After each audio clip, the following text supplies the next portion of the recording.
Hello students of class 8. Now this is time to study for social science subject. Welcome to history class. Students, last video में हमने forces of change, the renaissance यानी पुनर्जागरण और industrial revolution के बारे में detail में study किया था और उसके बाद हमने अमेरिकन और फ्रेंच रिवॉल्यूशंस और नेशनलिज्म को पढ़ा था। आज के वीडियो में हम इससे आगे India in the modern world से स्टडी को शुरू करते हैं। After Aurangzeb's death in 1707, the Mughal empire went into a rapid decline. The later Mughal rulers did not have the capabilities needed to hold this vast empire together. Powerful new kingdoms were established by the Marathas and the Sikhs. The rulers of Hyderabad, Awadh, Carnatic and Bengal ruled independently over their provinces. These new powers constantly fought for supremacy among themselves.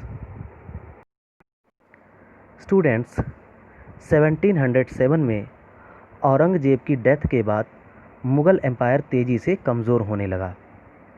उसके बाद के जो भी Mughal empire थे उनके पास इतनी capacity नहीं थी कि वो इतने बड़े साम्राज्य को संभाल सकें। तो इसके बाद में मराठों और सिखों ने नए शक्तिशाली राज्यों की स्थापना कर ली। हैदराबाद, अवध, कर्नाटक और बंगाल के जो रूलर्स थे उन्होंने स्वतंत्र रूप से इंडिपेंडेंटली अपने अपने राज्यों का विस्तार किया। उन्होंने अपने अपने राज्यों पर शासन किया। तो इस तरह से नई एक जो ताकतवर रियासतें थीं वो एक दूसरे पर जीत हासिल करने के लिए आपस में लड़ती रहीं। Next, this was also the time when merchants from Europe began establishing trading bases along India's coast. In the course of time, the Europeans took advantage of the rivalries among the Indian rulers and made their own bases stronger. The Europeans also fought among themselves for control over the hugely profitable trade with India. Soon, the British had established themselves as the main power in India.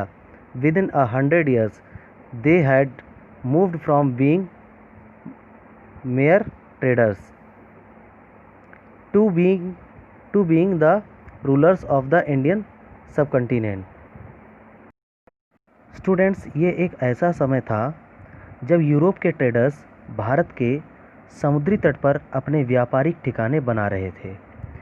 इस दौरान यूरोपीय लोगों ने भारतीय शासकों के आपसी विरोध का फ़ायदा उठाया और अपने ठिकानों को मजबूत बनाया। भारत में ज़्यादा से ज़्यादा प्रॉफिट कमाने के चक्कर में यूरोपियंस ने आपस में लड़ाइयाँ भी लड़ीं। जल्दी ही अंग्रेज़ों ने खुद को भारत की मेन पावर बना लिया और मात्र 100 साल लगे उन्हें। केवल 100 सालों में ही उन्होंने अपने आप को व्यापारी से भारत का शासक बना लिया। तो बच्चों, यहाँ तक आपको समझ में आया होगा। आइए नेक्स्ट पैराग्राफ रीड करते हैं। This year you will learn about the impact of 200 years of British rule on India. You will also learn how after years of being exploited the Indians gradually came together to fight for their freedom and how India finally become a free country in 1947. Students, तो इस साल यानी इस class में हम ये read करेंगे कि भारत पर 200 साल के अंग्रेजी शासन का क्या प्रभाव पड़ा। इसमें हम ये भी लर्न करेंगे कि इतने साल तक हम कैसे शोषित रहे, किस तरीके से शोषण हुआ और भारतीयों ने अंग्रेजी शासन के खिलाफ और आज़ादी के लिए कैसे लड़ाइयाँ लड़ीं और हमको 1947 में यानी 1947 में कैसे आज़ादी मिली, वो हम आगे इसमें रीड करेंगे।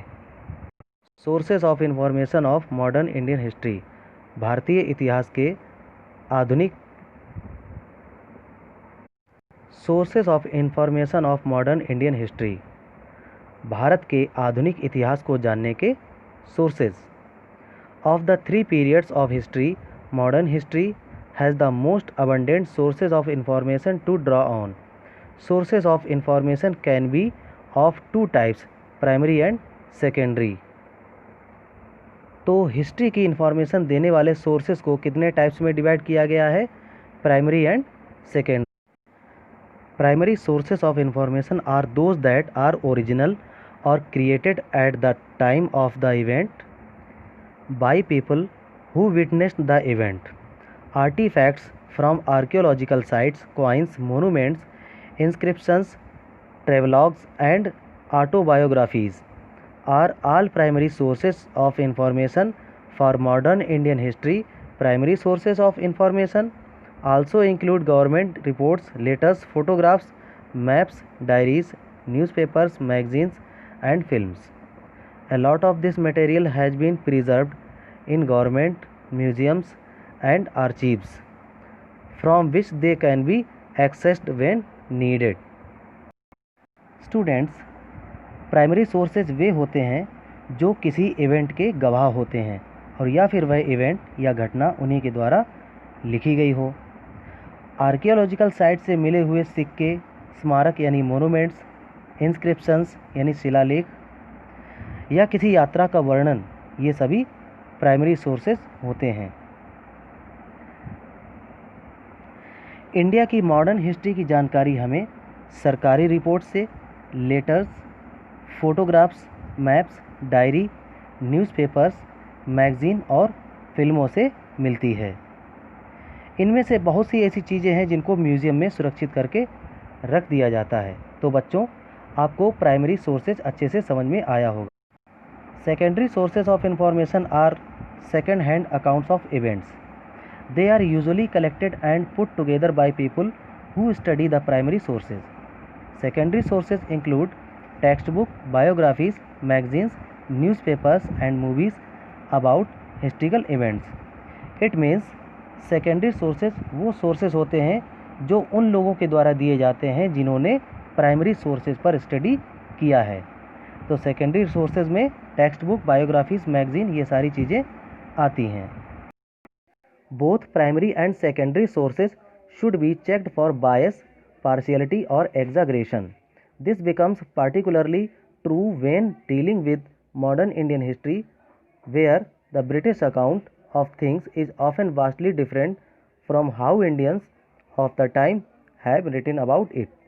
बच्चों, बायस का मीन्स होता है पक्षपात करना और एग्जाग्रेशन का मतलब होता है अतिशयोक्ति, यानी कि किसी बात को बढ़ा चढ़ाकर कहना.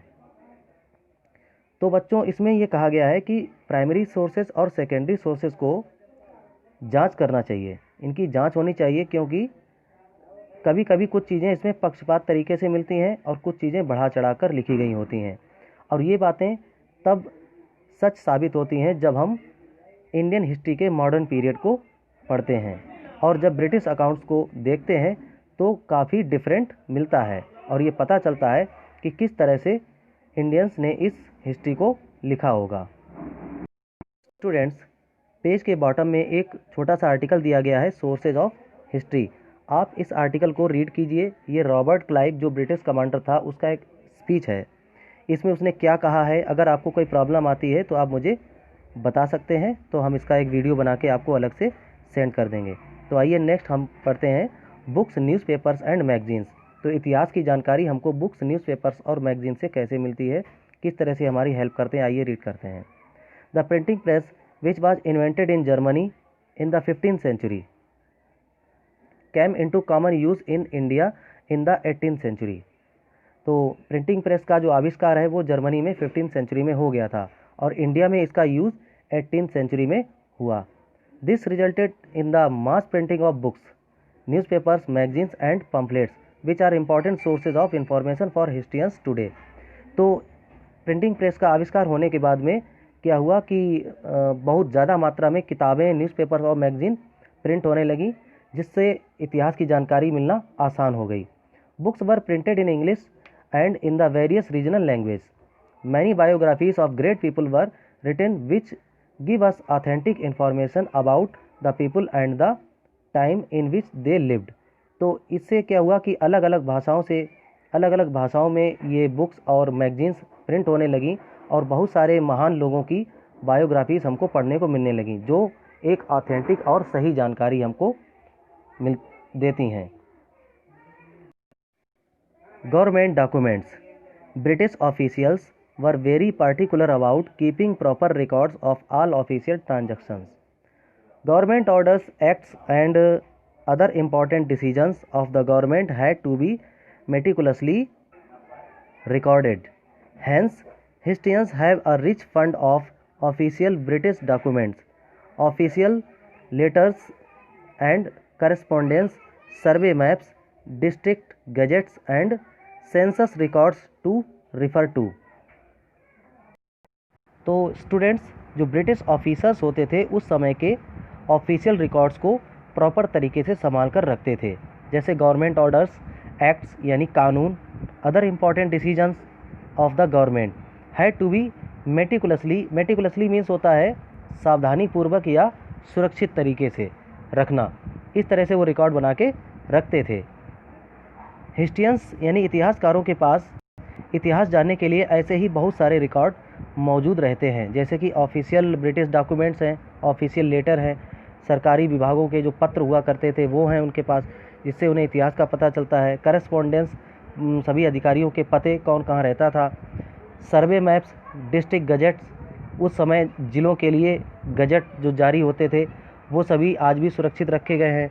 And census records to refer to यानी जनसंख्या का रिकॉर्ड, जनगणना का रिकॉर्ड। तो ये सारी चीज़ों से इतिहास की हमको जानकारी मिलती है जो ब्रिटिश ऑफिसर्स संभाल के रखते थे। Many of these documents are now preserved in the National Archives of India and at the National Museum New Delhi, government museum in Chennai, Mumbai and Kolkata also possess original documents of that time like letters written by Jawaharlal Nehru and Mahatma Gandhi.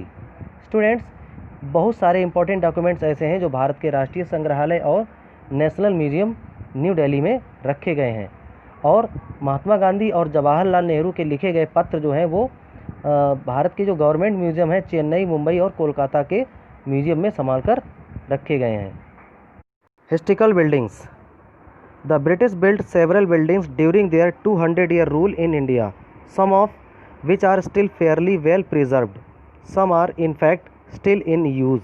They represent a style very different from that preferred by the medieval rulers of India. Some of them were built to mark important events of the time. For example, the imposing gateway to India was built to commemorate the visit of King George V and Queen Mary to Bombay in 1911. Students, अंग्रेज़ों ने अपने 200 साल के शासनकाल में कुछ important buildings बनवाई। वे buildings आज भी संरक्षित करके रखी गई हैं। उनमें से कुछ बिल्डिंग्स ऐसी हैं जो आज भी यूज़ में हैं, आज भी सरकारी विभाग उनको यूज़ करते हैं। जैसे कि देश की जो पार्लियामेंट है, संसद भवन, आज भी हमारे यूज़ में है। इनकी बनाई हुई बिल्डिंग्स मिडिवल पीरियड की बनी हुई बिल्डिंग्स से कुछ डिफरेंट हैं।